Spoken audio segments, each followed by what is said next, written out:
सविनय अवज्ञा आंदोलन को व्यक्तिगत सविनय सत्याग्रह का रूप देकर जब गांधी जी ने अपनी गिरफ्तारी दी तो सारे देश में उसकी प्रतिक्रिया हुई। 4 अगस्त 1933 को गांधी जी को रिहाई के आदेश दिए गए, लेकिन साथ में यह हुक्म भी दिया गया कि वो यरवदा ग्राम छोड़ दें और पूना में जाकर रहें। गांधी जी ने ये आदेश मानने से इनकार कर दिया और तब उन्हें 1 साल की सजा दे दी गई। गांधी जी ने जेल में रहते हुए अस्पृश्यता विरोधी आंदोलन चलाने की मांग की, किंतु उसे सरकार ने ठुकरा दिया। 16 अगस्त 1933 को गांधी जी ने अपनी मांग मनवाने के लिए अनशन शुरू कर दिया। इस अनशन के कारण गांधी जी का स्वास्थ्य बड़ी तेजी से गिरने लगा कि वो इस बार नहीं बचेंगे। ब्रिटिश सरकार गांधी जी की मौत की जिम्मेदारी अपने ऊपर नहीं लेना चाहती थी, इसलिए 23 अगस्त को उन्हें बिना शर्त रिहा कर दिया। उधर 30 अगस्त 1933 को जवाहरलाल नेहरू भी लंबी सजा भुगतने के बाद जेल से छूटे। जेल से रिहा होते ही जवाहरलाल पहले लखनऊ गए, जहां उनकी मां बीमार थीं। कुछ दिनों बाद जब मां की हालत में सुधार होने लगा तो जवाहरलाल ने गांधी जी से मिलने का निश्चय किया और पूना के लिए रवाना हो गए। पूना में गांधी जी से अपनी इस मुलाकात के बारे में जवाहरलाल ने लिखा है, हालांकि वो कमजोर थे, लेकिन वो अच्छी रफ्तार से स्वास्थ्य लाभ ले रहे थे। ये साफ जाहिर था कि जीवन, राजनीति और अर्थशास्त्र के हमारे दृष्टिकोणों में काफी फर्क था, लेकिन मैं गांधी जी का कृतज्ञ हूं कि उनसे जहां तक बना उन्होंने उदारता पूर्वक मेरे दृष्टिकोण के अधिक से अधिक नजदीक आने की कोशिश की।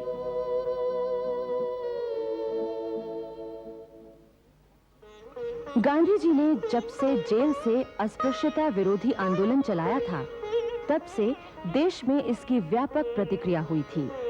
देश के बहुत से नेता अपने अपने क्षेत्रों में कार्य करने में जुट गए थे और बहुत से प्रसिद्ध मंदिर अस्पृश्य कहे जाने वालों के लिए खुल गए थे। केरल के मनंतु पद्मनाभन की इस संबंध में विशेष भूमिका रही है। वो केरल के नायर परिवार में जन्मे थे। बड़े होकर उन्होंने एक वकील के रूप में ख्याति पाई, परंतु वे अपने ही समाज में फैले अंधविश्वास, अत्याचार, पाखंड और आडंबर से दुखी थे।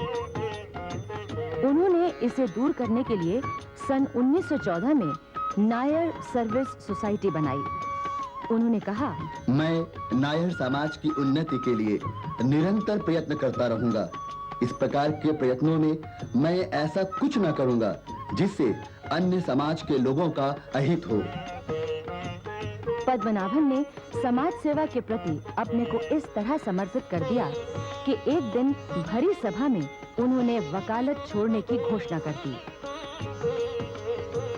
समाज सेवा के दौरान पद्मनाभन ने देखा कि केरल में जातिगत भेदभाव अपने पूरे जोर पर है।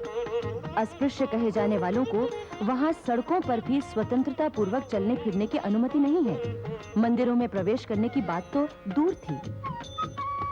पद्मनाभन को गांधी जी के अस्पृश्यता विरोधी आंदोलन से बड़ी प्रेरणा मिली। उन्होंने केरल के अन्य नेताओं से इस बारे में बातचीत की और अस्पृश्यों की इस दुर्दशा का अंत करने का निश्चय किया। पद्मनाभन ने सबसे पहले नायर सर्विस सोसाइटी के देवी मंदिर में अस्पृश्यों के प्रवेश की अनुमति दी। उन्होंने एक तथाकथित अस्पृश्य को अपने घर में अपने साथ बिठाकर भोजन किया। उनकी धर्मपरायण मां ने उन्हें भोजन परोसा।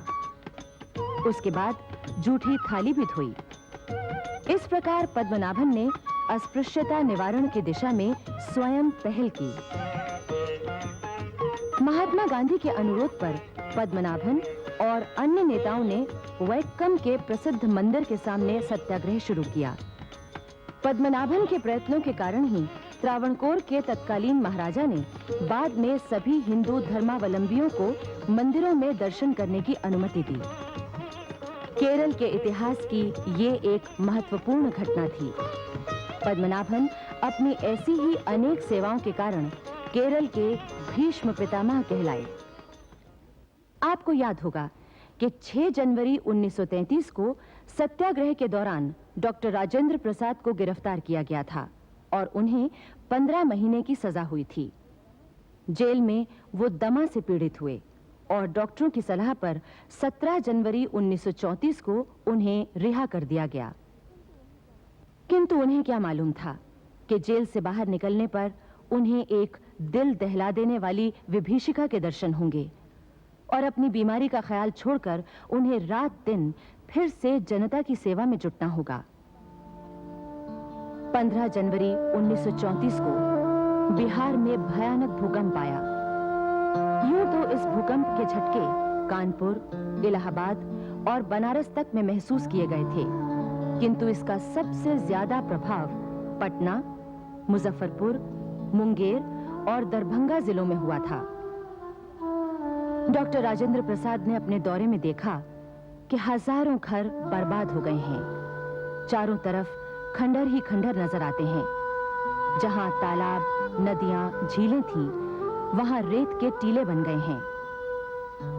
अपनी बीमारी की परवाह न करते हुए डॉक्टर राजेंद्र प्रसाद भूकंप पीड़ितों की सहायता के लिए निकल पड़े। उन्हें बाद में कांग्रेस पार्टी की बिहार सहायता समिति का अध्यक्ष भी नियुक्त किया गया। उधर जवाहरलाल नेहरू भी भूकंप पीड़ित क्षेत्रों का दौरा करने आए। उन्होंने 10 दिन तक अकेले ही उन ध्वस्त और नष्ट भ्रष्ट इलाकों का दौरा किया। सुबह 5 बजे से आधी रात तक वो चलते रहते। कभी दरारों वाली टूटी फूटी सड़कों से जाना पड़ता, तो कभी उन नदियों को पार करना पड़ता जिनके पुल गिर पड़े थे और जमीन पानी में डूब चुकी थी। नेहरू जी के शब्दों में, हमने अनेक हृदय विदारक दृश्य देखे। दौरा करते करते हम लोग बड़े पैमाने पर खंडहर और विध्वंस देखने के आदी से हो चुके थे, किंतु मुंगेर जैसे धन संपन्न नगर की विनाशपूर्ण हालत को देखा तो उसकी भयंकरता से हमारा सिर चकराने लगा और हमें कपकपी सी आने लगी। मैं उस महाभयंकर दृश्य को कभी नहीं भुला सकता।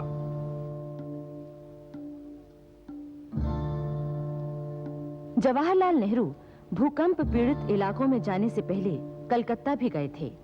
वहां उन्होंने अपने भाषण में सरकार के आतंकवाद की निंदा की। उन्हें उस समय तो गिरफ्तार नहीं किया गया, लेकिन जब वो बिहार का दौरा करके इलाहाबाद आए तो उन्हें गिरफ्तार कर लिया गया। इस तरह 5 महीने 13 दिन के बाद वो फिर जेल के अंदर बंद कर दिए गए। इस बार उन्हें कलकत्ता के प्रेसिडेंसी जेल ले जाया गया।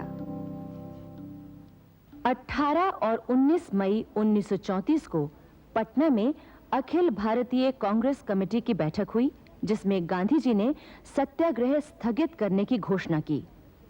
इससे बहुत से कांग्रेस जनों में असंतोष की भावना जागी। ये वो लोग थे जिन्होंने जेल में रहकर समाजवादी साहित्य पढ़ा था और उससे प्रभावित भी हुए थे। उन्होंने ये निष्कर्ष निकाला कि इस तरह सत्याग्रह स्थगित करने का अर्थ है कि गांधी जी का नेतृत्व देश को स्वतंत्रता के मार्ग पर ले जाने में असमर्थ है। इसी कारण कांग्रेस में ही समाजवादी दल का जन्म हुआ। पटना में ही आचार्य नरेंद्र देव की अध्यक्षता में एक बैठक हुई, जिसमें समाजवादी विचारों वाले कांग्रेस जनों ने एक नया दल बनाने का निर्णय लिया। आचार्य नरेंद्र देव में विद्यार्थी जीवन से ही राष्ट्रीय भावना जागृत हो चुकी थी। तब वो इलाहाबाद में पढ़ते थे। उन दिनों बंग भंग विरोधी आंदोलन बड़े जोरों पर था। नरेंद्र देव गरम दल के नेताओं, विशेषकर बाल गंगाधर तिलक से बहुत प्रभावित थे। नरेंद्र देव ने सन 1913 में एमए और सन 1915 में वकालत की परीक्षाएं पास की। उन दिनों एनी बेसेंट और लोकमान्य तिलक ने देश भर में होम रूल लीग का आंदोलन चलाया था। उससे प्रभावित होकर नरेंद्र देव ने फैजाबाद में होम रूल लीग की स्थापना की थी और वो उसके मंत्री भी चुने गए थे। सन 1921 में जवाहरलाल नेहरू की प्रेरणा से नरेंद्र देव ने वकालत छोड़ दी और काशी विद्यापीठ में आकर अध्यापन करने लगे। सन 1924 में वो विद्यापीठ के अध्यक्ष बने और तभी से उनके नाम के साथ आचार्य की उपाधि जुड़ गई। काशी विद्यापीठ उन दिनों राष्ट्रीय आंदोलन का अंग था। विद्यापीठ के सभी अध्यापक और छात्र अपने को राष्ट्रीय आंदोलन का सैनिक मानते थे। आचार्य नरेंद्र देव के सहयोगियों में श्रीयुत श्री प्रकाश, डॉक्टर संपूर्णानंद और श्री बीरबल सिंह प्रमुख थे। आचार्य नरेंद्र देव कांग्रेस संगठन में बड़ी दिलचस्पी लेते थे। उन्होंने असहयोग आंदोलन और सत्याग्रह में सक्रिय रूप से भाग लिया था।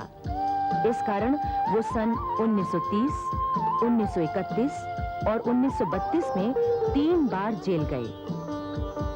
उनके समाजवादी विचारों से प्रभावित होकर ही उन्हें सन 1934 में कांग्रेस सोशलिस्ट पार्टी का सर्वमान्य नेता चुना गया था। कांग्रेस सोशलिस्ट पार्टी के संगठन में आचार्य नरेंद्र देव के मुख्य सहयोगी बाबू संपूर्णानंद थे। वो भी बंग भंग आंदोलन के समय ही विदेशी शासन के जुल्मों से परेशान होकर राष्ट्रीय आंदोलन में शामिल हो गए थे। संपूर्णानंद जी आरंभ में हिंसात्मक ढंग से स्वतंत्रता आंदोलन चलाने के पक्ष में थे, किंतु गांधी जी के प्रभाव को स्वीकार कर लेने के बाद वो पूरी तरह से अहिंसावादी हो गए थे और जेलों में अनेक यातनाएं सही थीं। दूसरी ओर उन्हें आर्थिक कष्ट भी सहने पड़े। अपने परिवार की उपेक्षा करके वो देश सेवा में पूरी तरह तल्लीन हो चुके थे। सन 1923 से वो काशी विद्यापीठ में अध्यापन करने लगे थे। इन्हीं दिनों वो आचार्य नरेंद्र देव के संपर्क में आए। अपने समाजवादी विचारों के कारण वो आचार्य नरेंद्र देव के अभिन्न मित्र बन गए। कांग्रेस में सोशलिस्ट दल की स्थापना की वैचारिक भूमिका तैयार करने में बाबू संपूर्णानंद का विशेष सहयोग था। 26 से 28 अक्टूबर तक सन 1934 में कांग्रेस का 39वां अधिवेशन बंबई में हुआ। इसी के साथ कांग्रेस सोशलिस्ट दल का भी अधिवेशन हुआ, जिसकी अध्यक्षता बाबू संपूर्णानंद ने की। बंबई के इस कांग्रेस अधिवेशन के अध्यक्ष थे डॉक्टर राजेंद्र प्रसाद। वो गांधी जी के परम भक्त थे। उन्होंने अपने भाषण में कहा, हम एक बार असफल हो सकते हैं, 2 बार असफल हो सकते हैं, पर किसी न किसी दिन हम अवश्य सफल होंगे। उनका ये भाषण निश्चय ही उन लोगों के लिए था जो गांधी जी द्वारा सत्याग्रह स्थगित करने के कारण परेशान थे। इसी अधिवेशन में गांधी जी ने कांग्रेस छोड़ने की घोषणा कर दी। उन्होंने कहा, मुझ में और बहुत से कांग्रेसियों में मतभेद है, इसलिए मुझे कांग्रेस में नहीं रहना चाहिए। किंतु व्यावहारिक तौर पर बाद में भी गांधी जी कांग्रेस में ही बने रहे। गांधी जी से लोगों के मतभेद का एक कारण यह भी था कि सत्याग्रह बिना शर्त वापस लिया गया था। सत्याग्रह बंद होते ही सरकार ने कुछ राजनीतिक कैदी छोड़े, किंतु उनमें क्रांतिकारी कैदी नहीं छूटे और कुछ सत्याग्रही कैदियों को भी पूरी सजा काटनी पड़ी। अनेक क्रांतिकारी कैदी और सत्याग्रही लंबे समय तक जेलों में बंद पड़े रहे। दूसरी ओर कलकत्ते की चीफ प्रेसिडेंसी मजिस्ट्रेट की अदालत में पंडित जवाहरलाल नेहरू पर मुकदमा चलाया गया था और 16 फरवरी को उन्हें 2 वर्ष के कारावास की सजा सुना दी गई। स्वतंत्रता संग्राम के दौरान नेहरू जी को दी गई कारावास की ये 7वीं सजा थी। जवाहरलाल नेहरू को कलकत्ते की प्रेसिडेंसी जेल से हटाकर अलीपुर जेल ले जाया गया था। 2 बरस की वो सजा उन्हें इसी जेल में भोगनी थी।